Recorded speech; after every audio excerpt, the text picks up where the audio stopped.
Hello students.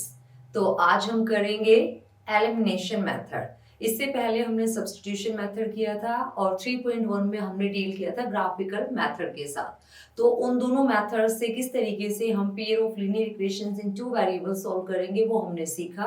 और आज हम देखेंगे कि एलिमिनेशन मेथड से pair of linear equations in two variable को कैसे सॉल्व किया जाता है।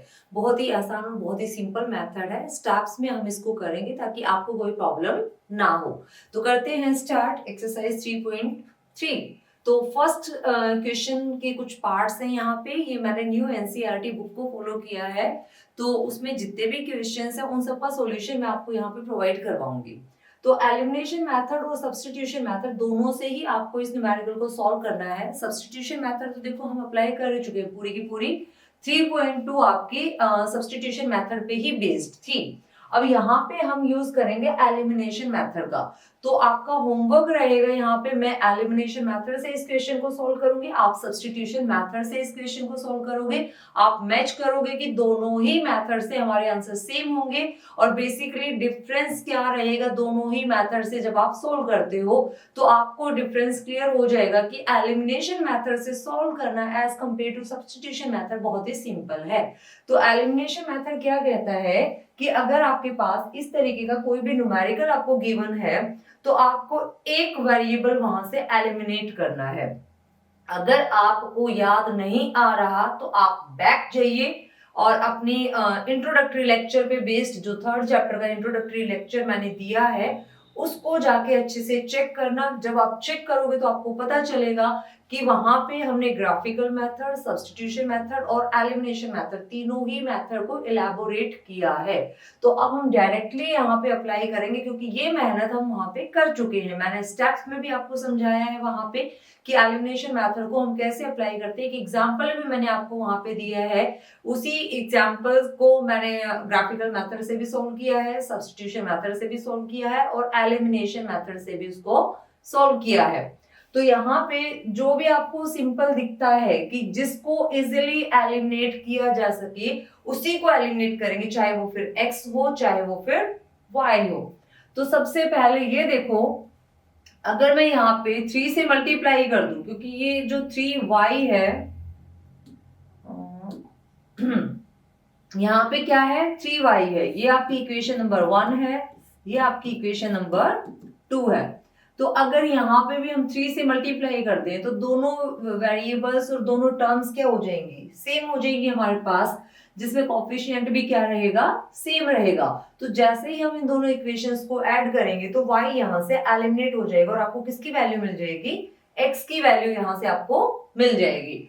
तो इसके लिए मुझे क्या करना पड़ेगा, यहाँ पे 3 से मल्टीप्लाई करना पड़ेगा और 3 से जब आप y को मल्टीप्लाई करोगे यानी आपको पूरी लेफ्ट हैंड साइड को 3 से मल्टीप्लाई करना पड़ेगा।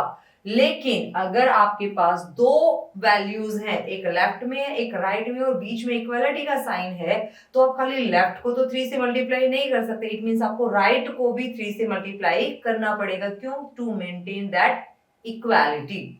तो करते हैं इक्वेशन नंबर 1 को थ्रू आउट 3 से मल्टीप्लाई। अब आपके माइंड में एक क्वेश्चन अराइज होगा कि हमने 3 से ही क्यों मल्टीप्लाई किया, हम 2 से भी तो मल्टीप्लाई कर सकते थे। बिल्कुल आप 2 से भी मल्टीप्लाई कर सकते हो। उससे क्या होगा कि आपका x वेरिएबल एलिमिनेट हो जाएगा और आपको y में वैल्यू मिल जाएगी। लेकिन उसमें एक स्टेप एक्स्ट्रा हो जाएगा। हम क्या करेंगे, यहाँ पे हम ऐड करेंगे, फिर हम वहां पे क्या करेंगे, सब्ट्रैक्ट करेंगे। सब्ट्रैक्ट करते टाइम फिर हमें सिंबल्स भी सारे साइन भी हमें सारे चेंज करने पड़ेंगे अगर हम सब्ट्रैक्ट करते हैं तो। बस यही डिफरेंस आएगा और इसमें कोई भी डिफरेंस नहीं आने वाला। आप चाहो तो x वेरिएबल को एलिमिनेट कर सकते हो, आप चाहो तो y वेरिएबल को एलिमिनेट कर सकते हैं। This is totally up to you. तो मेरे को यहाँ पे सिंपल लगा कि मैं y को एलिमिनेट कर लेती हूँ कि मेरे को x में वैल्यू मिल जाए, देन मैं x की वैल्यू को सब्स्टिट्यूट करके y के लिए सॉल्व कर लूंगी। तो मुझे ये बेटर लगा, ये सिंपल लगा। अगर आपको लगता है कि नहीं हम तो x को एलिमिनेट करेंगे देन y के लिए सॉल्व करेंगे, देन यू आर फ्री, आप कर सकते हो ऐसे भी। ठीक है, तो करते हैं स्टार्ट। तो इसके लिए मुझे क्या करना पड़ेगा, फर्स्ट इक्वेशन को 3 से मल्टीप्लाई करना पड़ेगा। तो करते हैं इक्वेशन 1 को मल्टीप्लाई इक्वेशन 1 बाय 3। तो 3 से जब आप मल्टीप्लाई करोगे तो x की मल्टीप्लाई करोगे 3x प्लस 3y, और राइट हैंड साइड जब 3 की 5 के साथ मल्टीप्लाई करोगे तो ये क्या हो जाएगा 15। Collate equation number 3। ठीक है, तो अब हम क्या करेंगे, इक्वेशन नंबर 3 में इक्वेशन नंबर 2 को ऐड कर देंगे। Adding equation 2 and 3। अभी तो मैं आपको स्टेप बाय स्टेप ऐड करके दिखाऊंगी, लेकिन बाद में मैं डायरेक्टली यहाँ पे ऐड करके लिख दूंगी। तो ऐड करेंगे तो इक्वेशन नंबर 2 क्या है हमारे पास, 2x minus 3y that is equal to 4, और इक्वेशन नंबर 3 है 3x plus 3y that is equal to 15। अब दोनों ही इक्वेशंस को अगर हम ऐड करेंगे तो देखो x के साथ जो कोएफिशिएंट है, यहाँ पे तो 2 है, यहाँ पे 3 है, x आपका सेम है, तो ये कोएफिशिएंट्स क्या हो जाएंगे, ऐड हो जाएंगे, तो ये आ जाएगा आपके पास 5x। 3y से 3y आपका कैंसिल आउट हो जाएगा, यानी कि यहाँ पे आपके पास y की कोई टर्म नहीं बचेगी, और इधर जब आप 15 में 4 को ऐड करोगे तो ये क्या मिल जाएगा आपको 19। तो x के लिए अगर मैं यहाँ पे सोल्व करूंगी तो 5 इधर मल्टीप्लाई में, तो उधर जाके क्या कर देगा, डिवाइड कर देगा, तो ये आ जाएगा आपके पास 19/5। अब x की वैल्यू को आप किसी भी एक इक्वेशन में सब्स्टिट्यूट करके y के लिए सॉल्व कर सकते हो। तो देखो इक्वेशन नंबर 2 में भी हम सब्स्टिट्यूट कर सकते हैं, इक्वेशन नंबर 3 में भी हम कर सकते हैं, और इक्वेशन नंबर 1 में भी हम कर सकते हैं। लेकिन अब ये आप पे डिपेंड करता है कि आप कौन सी इक्वेशन में सब्स्टिट्यूट करना चाहते हो, और वो हम चूज कैसे करते हैं कि कौन सी इक्वेशन में सब्स्टिट्यूट करना सही रहेगा, जिससे कि हम इजीली वैल्यू को इवैल्यूएट कर पाए। अब मुझे लगता है अगर मैं इक्वेशन नंबर 1 में यहाँ पे सब्स्टिट्यूट कर दूंगी तो मेरे को y बहुत इजीली मिल जाएगा।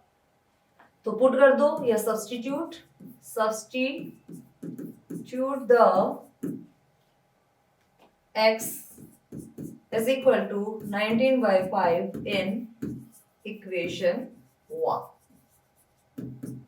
तो फर्स्ट इक्वेशन में जब आप सब्स्टिट्यूट करोगे x की जगह क्या है 19/5 plus y is equal to 5। तो y क्या हो जाएगा 5, इधर आके ये माइनस हो जाएगा 19/5। और मैं हमेशा आपको बोलती हूँ कि अगर डिनोमिनेटर में हमारे पास कुछ भी नहीं है तो ये फ्रीडम है हमें कि हम डिनोमिनेटर में 1 लेके चल सकते हैं। तो 1 किस लिए लिया गया, ताकि आपको एलसीएम लेने में कोई प्रॉब्लम ना आए। तो यहाँ पे जब आप एलसीएम डिफाइन करोगे तो एलसीएम क्या हो जाएगा 5। 1 से 5 को डिवाइड करोगे 5 आएगा, और 5 से क्या करोगे 5 की मल्टीप्लाई कर दोगे तो 5 into 5 माइनस 5 से 5 को डिवाइड करोगे तो आएगा 1। तो 1 से क्या करोगे आप 19 की मल्टीप्लाई कर दोगे तो ये आ जाएगा आपके पास 25 माइनस 19 डिवाइडेड बाय 5, तो ये हो जाएगा आपका 6/5। तो y की वैल्यू क्या आ गई यहाँ से 6/5। तो x आया हमारे पास 19/5 और y आ गया हमारे पास 6/5। अगर आपको क्रॉस चेक करना है कि हमने जो वैल्यूज फाइंड आउट करी है वो सही है या गलत है, तो उसके लिए बहुत ही सिंपल सा मेथड हमारे पास होता है। जो आपने x की और y की वैल्यूज निकाले ना, वो किसी भी एक इक्वेशन में पुट करके चेक करो कि क्या लेफ्ट और राइट आपके इक्वल है। अगर लेफ्ट और राइट दोनों ही इक्वल है तो इट मीन्स आपकी जो वैल्यूज निकली है वो करेक्ट है, अदरवाइज कहीं ना कहीं कुछ कैलकुलेशन में मिस्टेक हुई है। तो अब देखो x प्लस वाई है 5 के इक्वल, अगर मैं यहाँ पे इसकी वेरिफिकेशन करूं x प्लस वाई कितना आना चाहिए 5, तो x कितना है 19/5 और y कितना है 6/5, और 19 प्लस 6 कितना होता है 25/5, तो ये कितना आ गया 5, और ये क्या था आपकी right hand side. It means x is equal to 19/5 and y is equal to 6/5, ये होगा आपका आंसर। तो चलो फटाफट मूव करते हैं नेक्स्ट स्लाइड पे। यहाँ पे आपका क्वेश्चन नंबर 1 का सेकंड पार्ट, जिसमें ये आपको दिया गया है कि 3x + 4y that is equal to 10 and 2x - 2y that is equal to 2। तो यहाँ पे इसको भी सॉल्व करने के लिए अगर देखा जाए तो this is your equation number 1 and this is your equation number 2। अगर मैं इक्वेशन नंबर 2 को 2 से मल्टीप्लाई कर लूं तो देखो यहाँ पे 4y है तो ये भी 4y हो जाएगा, 4y हो जाएगा, तो इसको ऐड करके इजीली हम सॉल्व कर सकते हैं। तो आप क्या लिखोगे यहाँ पे मल्टीप्लाई इक्वेशन टू बाय 2। तो जब आप 2 से मल्टीप्लाई करोगे तो ये क्या हो जाएगा, 2 की मल्टीप्लाई यहाँ पे करोगे तो ये होगा 4x, जब 2 की मल्टीप्लाई यहाँ पे करोगे तो ये हो जाएगा -4y, और जब 2 की मल्टीप्लाई यहाँ पे करोगे तो ये होगा 4। Call it equation number 3। Now अब क्या करेंगे, ऐड कर देंगे। Now adding equation 2 and 3। तो 2 और 3 को जब आप ऐड करोगे तो वहां से आपको क्या मिल जाएगा, लिखो इक्वेशन नंबर मैंने 2 को मल्टीप्लाई करके 3 इक्वेशन में कन्वर्ट कर दिया था, तो ये मेरे पास बचेगी इक्वेशन नंबर 1 एंड 3। तो यहाँ पे हम 1 और 3 को ऐड करेंगे तो ये हो जाएगी हमारे पास फर्स्ट इक्वेशन है 3x plus 4y is equal to 10, और थर्ड इक्वेशन क्या आई है 4x minus 4y that is equal to 4। अब इन दोनों को ऐड अगर आप करोगे तो 4 में 3 को ऐड करोगे 7x, ये आपका एलिमिनेट हो गया, और यहाँ पे आपके पास 14। तो x की वैल्यू क्या आ जाएगा, 7 उधर जाकर उसको डिवाइड करेगा तो दैट इज इक्वल टू 2। तो x क्या मिला हमें यहाँ से 2। अब x की वैल्यू 2 को आप सब्स्टिट्यूट कर सकते हो किसी भी एक इक्वेशन में to find the value of y।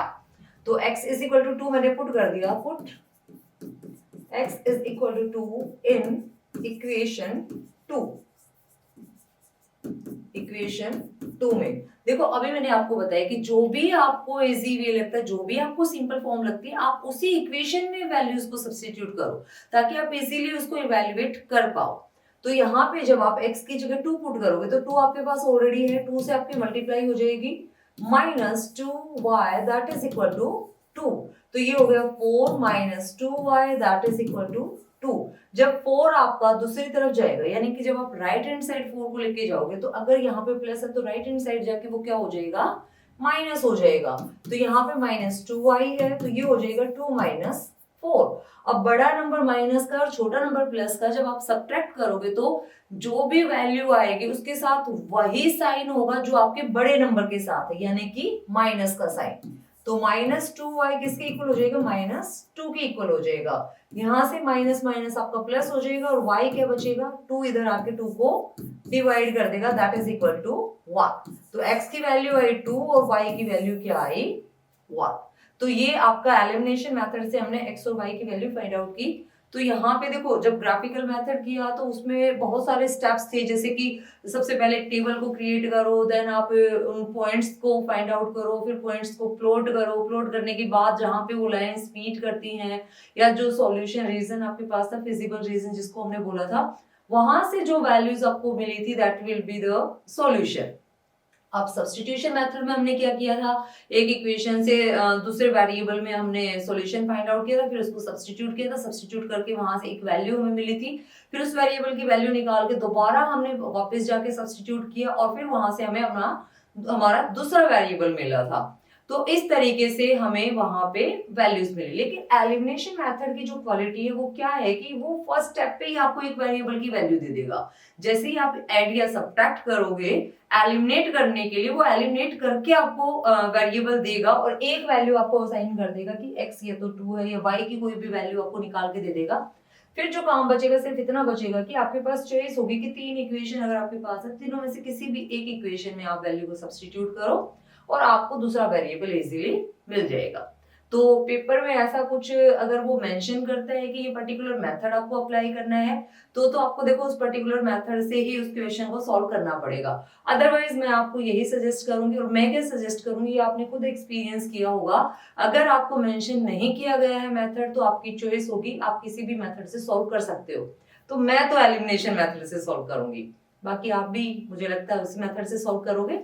तो अब नेक्स्ट क्वेश्चन पे मूव करते हैं।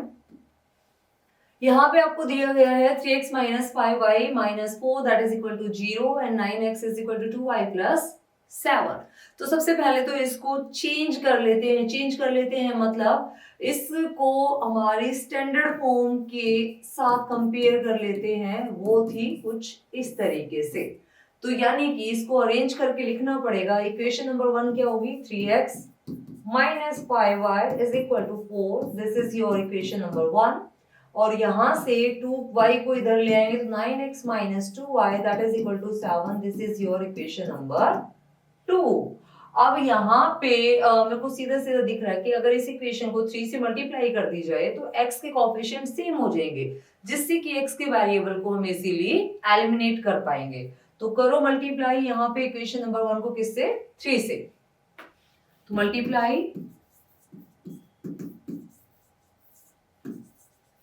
इक्वेशन 1 बाय 3, तो ये क्या हो जाएगा 9x minus 15y that is equal to 12। This is your equation number 3। अब 3 में से सेकेंड इक्वेशन को सब्ट्रैक्ट कर दो, क्योंकि यहाँ पे भी प्लस का है, यहाँ पे भी प्लस का, और हमें x को एलिमिनेट करना है तो साइन चेंज करना पड़ेगा, यानी इसको सब्ट्रैक्ट करना पड़ेगा। तो कर दो सब्ट्रैक्ट। सब्ट्रैक्ट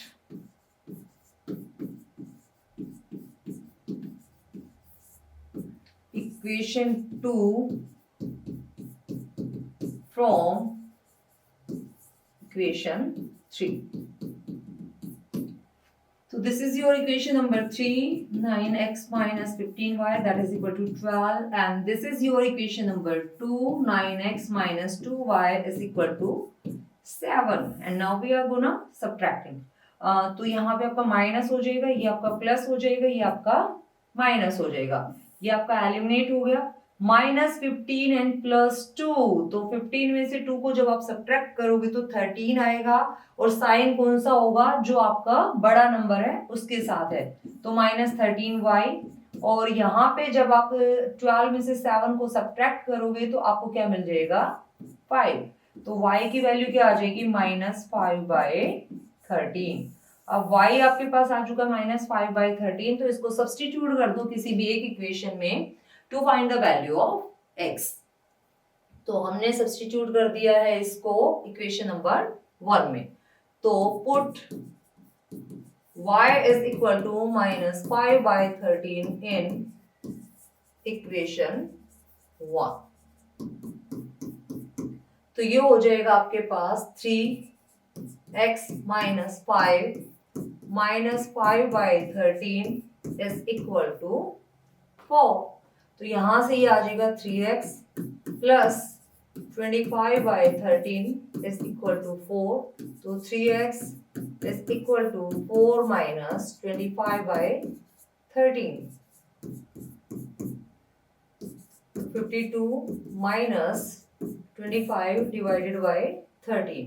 तो x क्या हो जाएगा, 3 इधर आके डिवाइड में 13 के साथ मल्टीप्लाई कर देगा, और यहाँ पे आप क्या करोगे 52 में से 25 को सब्ट्रैक्ट कर दोगे, तो ये हो जाएगा 27 डिवाइडेड बाय 3 इंटू 13। तो यहाँ से ये आपका आ जाएगा 9/13। तो x की वैल्यू क्या आ जाएगी 9/13, और y क्या आया था हमारे पास माइनस 5/13। तो इस तरीके से आप अपने न्यूमेरिकल्स को सॉल्व करोगे। अब नेक्स्ट है इसी का फोर्थ पार्ट। अब यहाँ पे देखो आपको डिनोमिनेटर में भी टर्म गिवन है, तो डिनोमिनेटर में अगर टर्म गिवन है तो इसको देख के घबराना बिल्कुल भी नहीं है। आपको पता ही है कि आप एलसीएम लेके इसको सॉल्व कर सकते हो। तो जब आप यहाँ पे एलसीएम अप्लाई करोगे, अगर मैं इस इक्वेशन की बात करूं तो 2 और 3 का एलसीएम क्या होगा 6 होगा। तो यहाँ से 3 की x के साथ मल्टीप्लाई, और ये हो जाएगा आपका 4y, और राइट हैंड साइड आपके पास क्या है -1। तो अगर 6 यहाँ पे डिवाइड में है तो उधर जाके क्या कर देगा मल्टीप्लाई कर देगा, तो ये आ जाएगा आपके पास 3x plus 4y that is equal to -6। Correlate equation number 1। और सेकंड में 1 और 3 का एलसीएम क्या होगा, तो 1 और 3 का एलसीएम 3 होगा। यहाँ से आपको मिल जाएगा 3x minus Y that is equal to 3। तो 3 उधर जाके मल्टीप्लाई कर देगा, तो ये क्या बन जाएगा 3x minus Y that is equal to 9। Correlate equation number 2।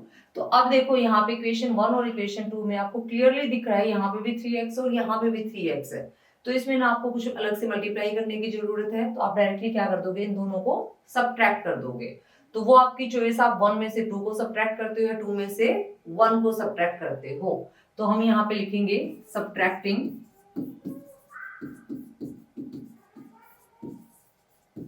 Equation 2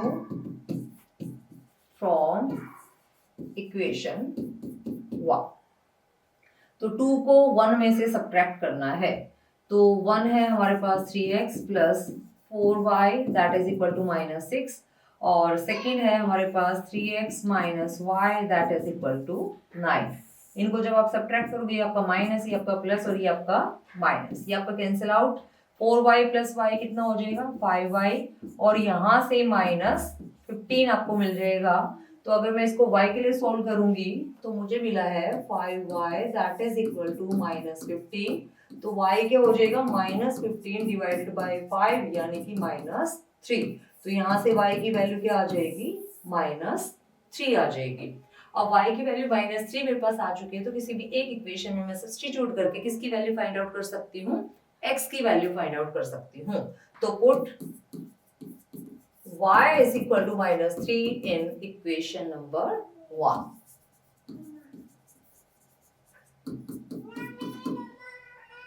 तो ये हो जाएगा आपके पास 3x प्लस 4 इंटू में -3 इज इक्वल टू -6। तो 3x minus 12 is equal to -6। तो 3x माइनस का 12 है तो उधर जाके क्या हो जाएगा, प्लस का 12 हो जाएगा। तो -6 प्लस 12, तो ये बचेगा आपके पास 3x इज इक्वल टू 6। तो x क्या आ जाएगा 2। तो अब देखो x की वैल्यू आई 2 और y की वैल्यू क्या आ गई -3 आ गई। तो बहुत ही सिंपल वे में हमने इसको सॉल्व कर दिया। बस स्टार्टिंग में आपको ये क्लियर होना चाहिए कि आपको एलसीएम डिफाइन करना है और इक्वेशन को आप अपनी स्टैंडर्ड फॉर्म में ले आओ, ax plus by is equal to c। चाहे कोई भी टाइप आपको गिवन है, बस आपको इस फॉर्म में उसको लेके आना है। देन उसके बाद आपको मल्टीप्लाई करने की नीड है तो आप किसी भी नंबर से मल्टीप्लाई कर सकते हो, अदरवाइज आप ऐड और सब्ट्रैक्ट करके डायरेक्ट अपनी वैल्यूज फाइंड आउट कर सकते हो। उसके बाद है क्वेश्चन नंबर 2। इसके भी कुछ पार्ट्स हैं, तो ये सिचुएशन पे बेस्ड क्वेश्चंस होते हैं। तो एक सिचुएशन आपको दी जाती है जिससे कि हम अपने इक्वेशंस को कंस्ट्रक्ट करते हैं, देन हम क्वेश्चन को सॉल्व करते हैं। और किस मेथड से सॉल्व करेंगे, एलिमिनेशन मेथड से। तो करते हैं सॉल्व। तो यहाँ पे आपको गिवन है, फर्स्ट पार्ट है क्वेश्चन नंबर 2 का, if we add 1 to the numerator and subtract 1 from the denominator, a fraction reduces to 1। यानी फ्रैक्शन की बात करता है, जब भी आपके सामने न्यूमरेटर और डिनोमिनेटर गिवन है, इट मींस आप एक फ्रैक्शन को कंस्ट्रक्ट करने जा रहे हो वहां पे। It becomes 1/2 if we only add 1 to the denominator। What is the fraction? अब देखो फ्रैक्शन बनाने के लिए एक न्यूमरेटर की जरूरत पड़ती है आपको और एक डिनोमिनेटर की जरूरत पड़ती है। तो न्यूमरेटर और डिनोमिनेटर को हम यहाँ पे कंसीडर कर लेंगे x और y। तो आपके पास दो वेरिएबल होंगे, एक होगा x और एक होगा y। तो उस x और y के लिए हम यहाँ पे सॉल्व करेंगे किसका यूज करके, एलिमिनेशन मेथड का यूज करके। तो यहाँ पे जब भी लास्ट में जो भी आपसे पूछा जाता है वही आपको बस स्टार्ट करना होता है। आपका क्वेश्चन जो आपका सॉल्यूशन स्टार्ट होगा वो आपके एंड से स्टार्ट होता है हमेशा। सिचुएशन बेस्ड जितने भी न्यूमेरिकल्स होते हैं, इससे पहले भी हमने बहुत सारे क्वेश्चंस किए हैं सिचुएशन पे बेस्ड। तो आप बस ये देख लो आपको फाइंड आउट क्या करना है, जो फाइंड आउट करना है उसी को बस कंसीडर कर लो। तो मान लेते हैं let the numerator is x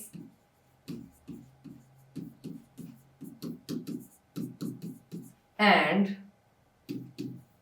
the denominator is y। तो फ्रैक्शन क्या बन जाएगा यहां से, x बाय y। तो ये आपसे पूछा गया कि ये फाइंड आउट करो। तो कंडीशन क्या दी है इसने कि अगर आप ऐड करते हो 1 टू द न्यूमरेटर, न्यूमरेटर यानी x में अगर आप ऐड करते हो 1 and subtract 1 from the denominator, यानी कि डिनोमिनेटर में से आप सब्ट्रैक्ट करते हो 1, तो अ फ्रैक्शन रिड्यूसेस टू 1। तो जो फ्रैक्शन है ना वो 1 बन जाएगा। न्यूमरेटर में से मैं 1 ऐड कर दिया, डिनोमिनेटर में से 1 सब्ट्रैक्ट कर दिया, तो जो भी फ्रैक्शन बनेगा वो क्या बनेगा, 1 बनेगा। This is your first equation.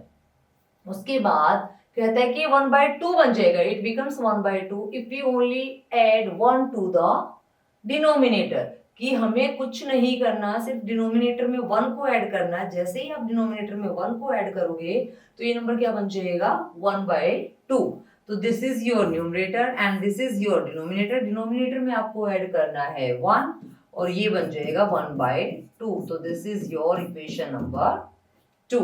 अब देखो इसको सॉल्व करेंगे। सॉल्व करके हमारी स्टैंडर्ड फॉर्म क्या थी, ax + by = c, यानी हमें इसमें कन्वर्ट करना है। तो इसमें कन्वर्ट करने के लिए हमने क्या किया, इस वैल्यू को जो डिनोमिनेटर है वो वहां पे जब राइट हैंड साइड जाएगा तो मल्टीप्लाई हो जाएगा 1 से, तो आपको मिल जाएगा x + 1 = y - 1। अब y की टर्म्स तो इधर और बाकी कांस्टेंट टर्म्स दूसरी तरफ, तो ये क्या आ जाएगा x - y -2। तो ये आपकी इक्वेशन नंबर 1 को ही मॉडिफाई किया है, तो इसको 1 से ही रिप्रेजेंट कर लेते हैं। उसके बाद सेम यहाँ पे 2 की मल्टीप्लाई तो x के साथ हो जाएगी और y + 1 की मल्टीप्लाई 1 के साथ हो जाएगी। तो ये आपको क्या मिलने वाला है यहाँ से 2x = y + 1। सेम y की टर्म को हम इधर ले आएंगे और बाकी टर्म्स को हम उधर ही छोड़ देंगे, तो ये हो जाएगा 1। That is your equation number 2। तो अब देखो यहाँ पे इक्वेशन 1 और इक्वेशन 2 को अगर हम सब्ट्रैक्ट कर दें तो y एलिमिनेट हो जाएगा। तो लिखो subtracting 1 from 2, subtract equation 2 from equation 1। तो 2 को सब्ट्रैक्ट करना है फ्रॉम 1, तो 1 है आपके पास x - y that is equal to -2 और इक्वेशन नंबर 2 है आपके पास 2x - y that is equal to 1। जब आप सब्ट्रैक्ट करोगे ये माइनस हो जाएगा, ये प्लस हो जाएगा और यहाँ पे ये क्या आ जाएगा, माइनस आ जाएगा। तो ये आपका कैंसिल आउट हो जाएगा। यहाँ से देखो ये तो प्लस का 1 है और ये माइनस का 2 है, तो क्या मिलेगा आपको, माइनस का 1 मिलेगा और यहाँ पे आपको मिल जाएगा माइनस का 3। इट मीन्स x की वैल्यू क्या आ गई आपके पास, 3 आ गई। माइनस माइनस क्या हो गया, प्लस हो गया। अब x की वैल्यू तो आपने निकाल लिया, अब किसी एक इक्वेशन में सब्स्टिट्यूट करके किसकी वैल्यू फाइंड आउट कर लेंगे, y की। तो पुट x = 3 इन इक्वेशन 1। तो जब आप 1 में पुट करोगे तो x की जगह तो आपको क्या रखना है, 3 माइनस y is = -2। अब -y और ये वहां जाके क्या हो जाएगा, -3। तो -y किसके इक्वल आया, -5। तो y की वैल्यू क्या हो गई, 5। तो x आया आपके पास 3 और y आया आपके पास 5। तो आपका जो फ्रैक्शन था, जो आपको फाइंड आउट करना था, वो क्या हो जाएगा, x/y क्या हो जाएगा, x की वैल्यू क्या है 3 और y की वैल्यू क्या है 5। तो ये आपको फाइंड आउट करना था, x आ गया 3 और y आ गया 5। तो यहाँ पे तो देखो अभी तक हमने सारे की सारी इक्वेशन से तो सॉल्व की है एलिमिनेशन मेथड से। तो यहाँ पे बस आपको सिचुएशन क्लियर होनी चाहिए कि आपसे डिमांड क्या की गई, आपसे पूछा क्या गया है, क्वेश्चन की रिक्वायरमेंट क्या है। तो रिक्वायरमेंट ये है, ये आपको फाइंड आउट करना है। तो अगर ये आपको पता है तो बहुत इजीली आप फाइंड आउट कर सकते हो। तो फिर तो स्टेप बाय स्टेप जो दिया गया है वो लिखते जाओ और फिर उसके बाद अपनी स्टैंडर्ड फॉर्म में उसको फ्रेम कर दो। उसके बाद आपको सिर्फ एलिमिनेशन मेथड अप्लाई करके सॉल्व करना है। तो मूव करते हैं नेक्स्ट क्वेश्चन पे। ये कहते हैं 5 years ago Nuri was thrice as old as Sonu and 10 years later Nuri will be twice as old as Sonu. How old are Nuri and Sonu? तो आप किस पे करोगे फोकस, यहाँ पे नूरी और सोनू पे। तो नूरी और सोनू की प्रेजेंट एज कंसीडर कर लो। तो प्रेजेंट एज मान लेते हैं, let the present age of Noori is x and the present age of Sonu is y। तो ये हो जाएगी लेट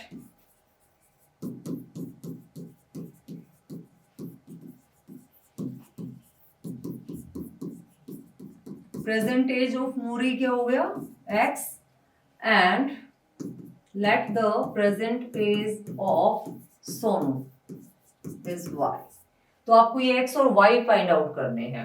अब गिवन क्या है, एक तो कंडीशन है 5 years ago यानी 5 साल पहले, और दूसरी कंडीशन में क्या कहता है 10 years later यानी कि 10 साल बाद। तो दो केस अराइज हुए। First one is 5 years later, sorry 5 years ago, और सेकंड में क्या है 10 years later।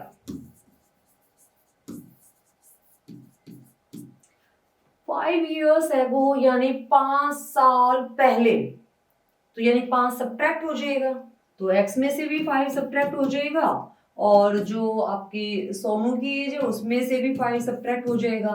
अब इन दोनों की एज में एक रिलेशन दिया है कि 5 साल पहले नूरी है ना थ्राइस थी एज ओल्ड एज सोनू, कि सोनू की जो एज थी ना उसका 3 टाइम्स थी नूरी की as.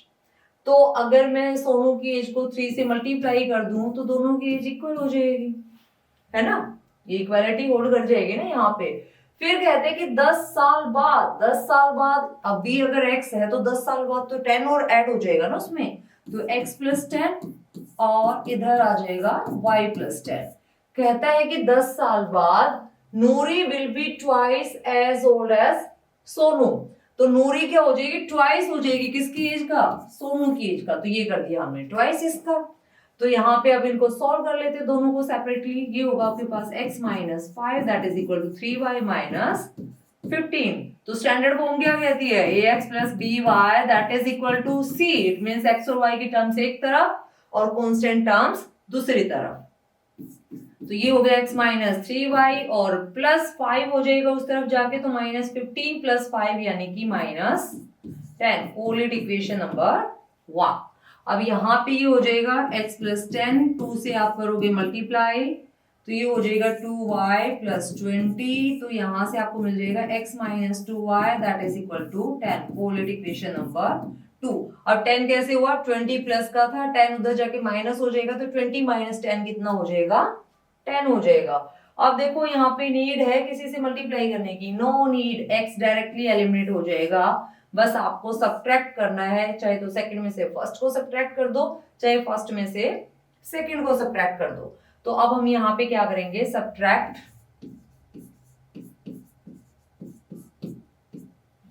Second equation from first equation. तो फर्स्ट इक्वेशन है मेरे पास x minus 3y that is equal to minus 10 और सेकेंड इक्वेशन है मेरे पास x minus 2y that is equal to 10। जब आप सब्ट्रैक्ट करोगे तो ये माइनस, ये प्लस और ये माइनस, तो यहां से minus y that is equal to minus 20, it means y क्या आ गया आपके पास, 20 आ गया। तो ये किसकी एज आ गई, सोनू की एज आ गई आपके पास, तो माइनस माइनस प्लस हो जाएगा ना, तो y क्या हो जाएगा, 20 हो जाएगा। अब आप क्या करोगे, इसको सब्स्टिट्यूट कर दोगे कहाँ पे, किसी भी एक इक्वेशन में, चाहे वो इक्वेशन नंबर 1 हो चाहे वो इक्वेशन नंबर 2 हो। तो substitute y is equal to 20 in equation 1। तो आपके पास है x minus 3 into 20 that is equal to minus 10, तो x is equal to minus 10 plus 60, तो x की वैल्यू क्या आ जाएगी, 50। तो यहाँ पे x तो आ गया आपके पास 50 और y आ गया आपके पास 20।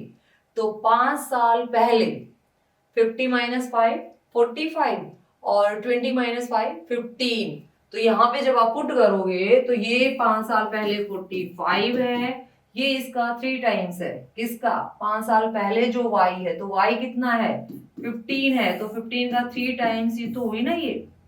तो यही आपको फाइंड आउट करना था कि नूरी और सोनू की एज क्या होगी, तो ये होगी 50 साल और ये होगा 20 इयर्स, ठीक है।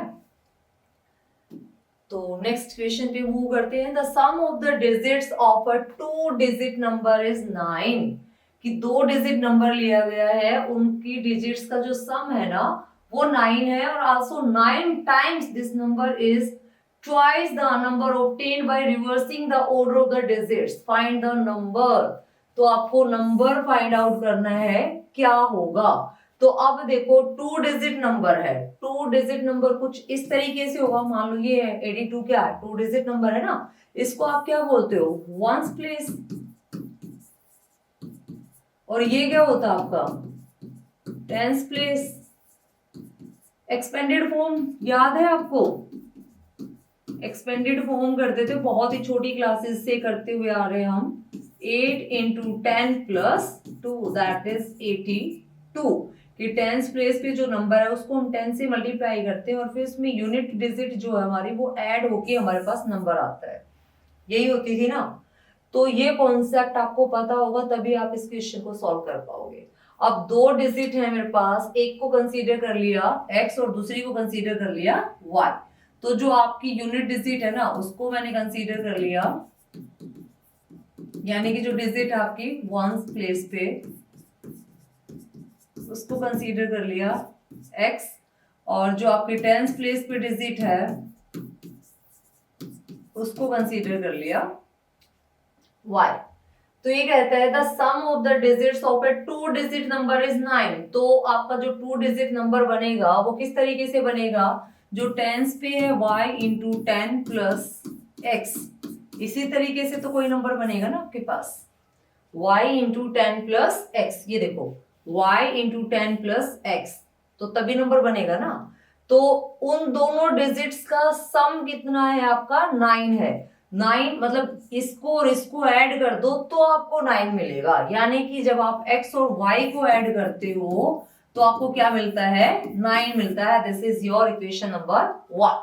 फिर कहता है कि also 9 times of this number is twice the number obtained by reversing the order of the digits। कि अगर ये नंबर है आपके पास, इसका 9 टाइम्स आप कर दो, क्या कर दो, 9 टाइम्स आप कर दो, तो फिर उसका जो है वो ट्वाइस हो जाएगा। कौन हो जाएगा ट्वाइस, अगर हम इस ऑर्डर को रिवर्स कर दें, यानी 8 की जगह 2 और 2 की जगह 8 कर दें, यानी कि आपका वंस प्लेस और टेंस प्लेस को एक दूसरे के साथ एक्सचेंज कर दें। तो अभी ये बहुत ध्यान से आपको देखना है कैसे चेंज करेंगे। नंबर मेरे पास क्या है, y इंटू 10 प्लस एक्स है, y इंटू 10 प्लस एक्स है। ये कहता है कि इसके ऑर्डर को रिवर्स कर दो, यानी जहां पे y था वहां पे अब x है और जहां पे x था वहां पे अब y है। तो इसका जो 9 टाइम्स है ना वो इसके ट्वाइस के इक्वल है, इसका 9 टाइम्स इसके ट्वाइस के इक्वल है।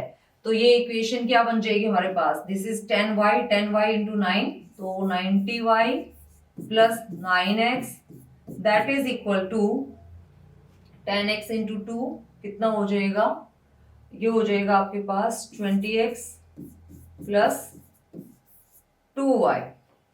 तो यहां से आप सारे टर्म्स को एक तरफ ले आओ, बाकी उधर जाके 0 हो जाएगा, कुछ भी नहीं है कांस्टेंट में हमारे पास। 90y माइनस 2y कितना हो जाएगा, 88y, और जब 20x इधर आएगा तो ये भी माइनस में ही आएगा, तो minus 11x that is equal to 0।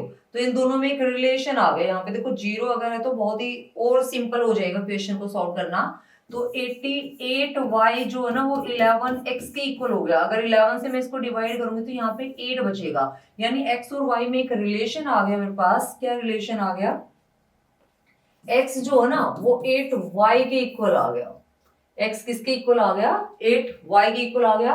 और कंडीशन क्या गिवन है कि जो x और y है ना उनका जो सम है, क्या है सम हमें given, x plus Y is equal to 9 हमें गिवन है। तो यहाँ पे हम इसको डायरेक्टली सब्स्टिट्यूट कर सकते हैं। कैसे सब्स्टिट्यूट करेंगे, x की जगह 8y को रख देंगे, तो 8y plus Y that is equal to 9, तो 9y इज इक्वल टू 9, तो y की वैल्यू क्या हो जाएगी 1। अगर y 1 है तो x क्या हो जाएगा 8 इंटू 1 यानी कि 8। तो x की वैल्यू तो 8 आई और y की वैल्यू क्या आ गई 1 आ गई। तो अब 8 और 1 से हमारे पास नंबर क्या बनेगा, y की वैल्यू आ गई 1 और x की वैल्यू आ गई 8। तो ये नंबर क्या होगा 1 इंटू 10, 10 प्लस 8 18। तो नंबर क्या बन जाएगा आपका 18 बन जाएगा। ठीक है, तो इस तरीके से अगर आपके कॉन्सेप्ट क्लियर हैं, आपको ये पता है कि किस तरीके से नंबर कंस्ट्रक्ट होगा, तो आप बहुत ही इजीली और बहुत ही सिंपल वे में इस इक्वेशन को सॉल्व कर सकते हो।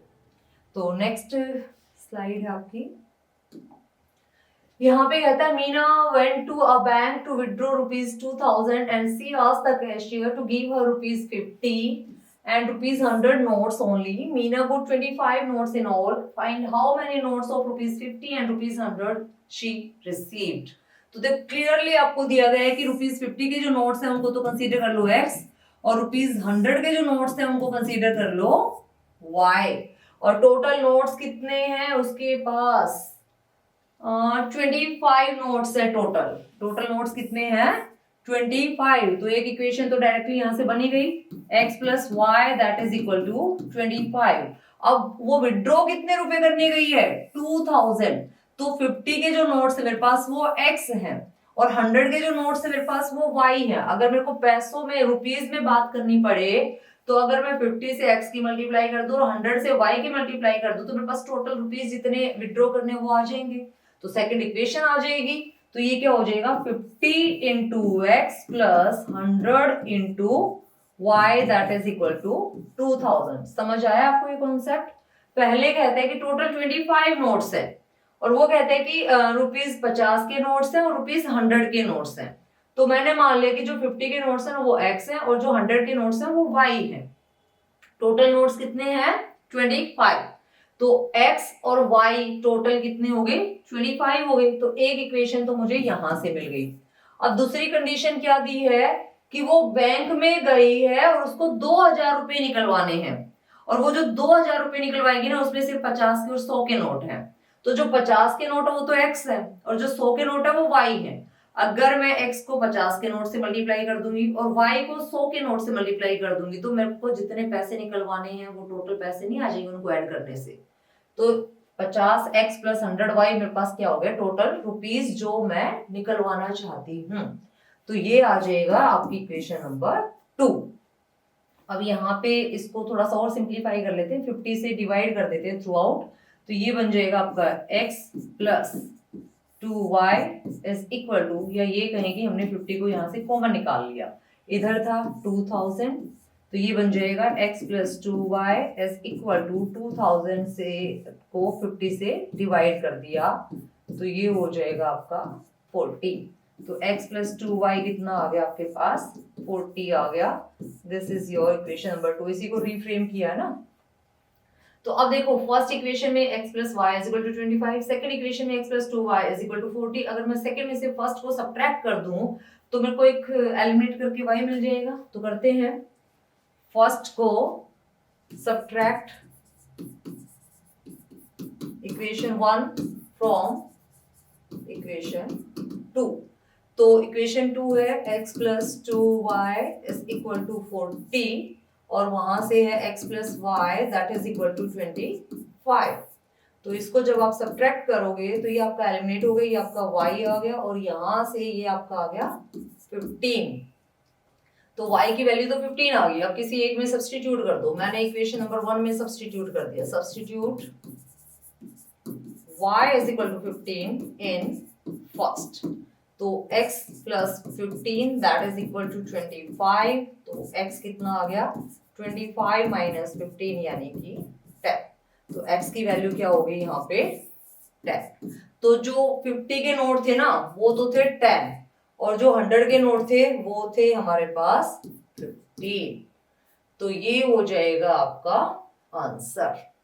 ठीक है, तो मूव करते हैं नेक्स्ट क्वेश्चन पे। इंपॉर्टेंट क्वेश्चन है, और ऐसा ऐसा हमने एक टैक्सी वाला क्वेश्चन भी किया था जिसमें फिक्स्ड चार्जेस थे और एडिशनल चार्जेस थे, तो उसी पे बेस्ड है ये क्वेश्चन। इसमें कहता है कि फिक्स्ड चार्ज फाइंड आउट करना है आपको, और एक्स्ट्रा चार्ज फाइंड आउट करना है जो एक्स्ट्रा उस पे इम्प्लीमेंट किया उसने।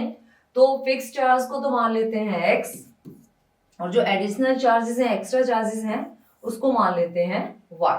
तो अब आते हैं क्वेश्चन पे। A lending library has a fixed charges for the first 3 days. 3 दिन के लिए तो चार्जेस फिक्स है, and an additional charge for each day thereafter. तो अगर 3 दिन से ऊपर हो जाता है तो फिर उसके लिए एक्स्ट्रा चार्जेस आपको पे करने पड़ेंगे। Sarita paid ₹27 for a book kept for 7 days. 7 दिन के लिए अगर वो एक बुक को रखती है तो उसको ₹27 पे करने पड़ेंगे। देखो 3 डेज के लिए तो फिक्स है, फिक्स यानी x। अब बाकी कितने बचे? 4 दिन और बचे। 7 में से 3 दिन तो फिक्स हो गए, तो 4 दिन का उसको कितना पे करना पड़ेगा? 27। This is your equation number 1। फिर कहते हैं कि अब वो cat for 7 days while Susie paid ₹21 for the book she kept for 5 days. तो सूसी ने 5 दिन के लिए बुक को रखा है और उसको कितना पे करना पड़ा? ₹21। तो देखो 3 डेज के लिए तो है ही है, उसके बाद 5 डेज यानी 2 डेज और बचे हैं, तो ये 2y यानी कि उसको ₹21 पे करने पड़े। This is your equation number 2। Directly subtract कर देते हैं यहाँ पे, तो ये आपका एलिमिनेट हो जाएगा। यहाँ से आपका बचेगा 2y और यहाँ से आपका बचेगा 6, तो y आ गया आपके पास 3 और y3 को पुट कर देते हैं इक्वेशन नंबर 1 में। Put y is equal to 3 in equation 1। तो x plus 4 into 3 that is equal to 27। तो x आ जाएगा 27 माइनस 12। तो x की वैल्यू क्या आ गई? 15। तो x यानी जो फिक्स चार्जेस हैं 3 दिन के वो तो हैं ₹15 और एडिशनल यानी एक दिन अगर एक्स्ट्रा हो जाता तो ₹3 उसको पर डे के अकॉर्डिंग पे करना पड़ेगा। तो ये थी आपकी एक्सरसाइज 3.3 और यहीं पे आपके चैप्टर का होता है एंड। तो अभी आप पहले इंट्रोडक्टरी लेक्चर्स देखोगे, देन 3.1, 3.2 और 3.3 को बहुत ही अच्छे से आप करोगे। कहीं पे कोई भी डाउट है इस कंप्लीट चैप्टर में तो कमेंट बॉक्स में आप अपना डाउट रेज कर सकते हो। अगर आपका डाउट सॉल्व नहीं हो पा रहा है तो हम उस पर अलग से वीडियोस बना देंगे ताकि आपका इस पूरे चैप्टर में कोई भी डाउट ना बचे। टिल देन मैथमेटिक्स करते रहो। Thank you.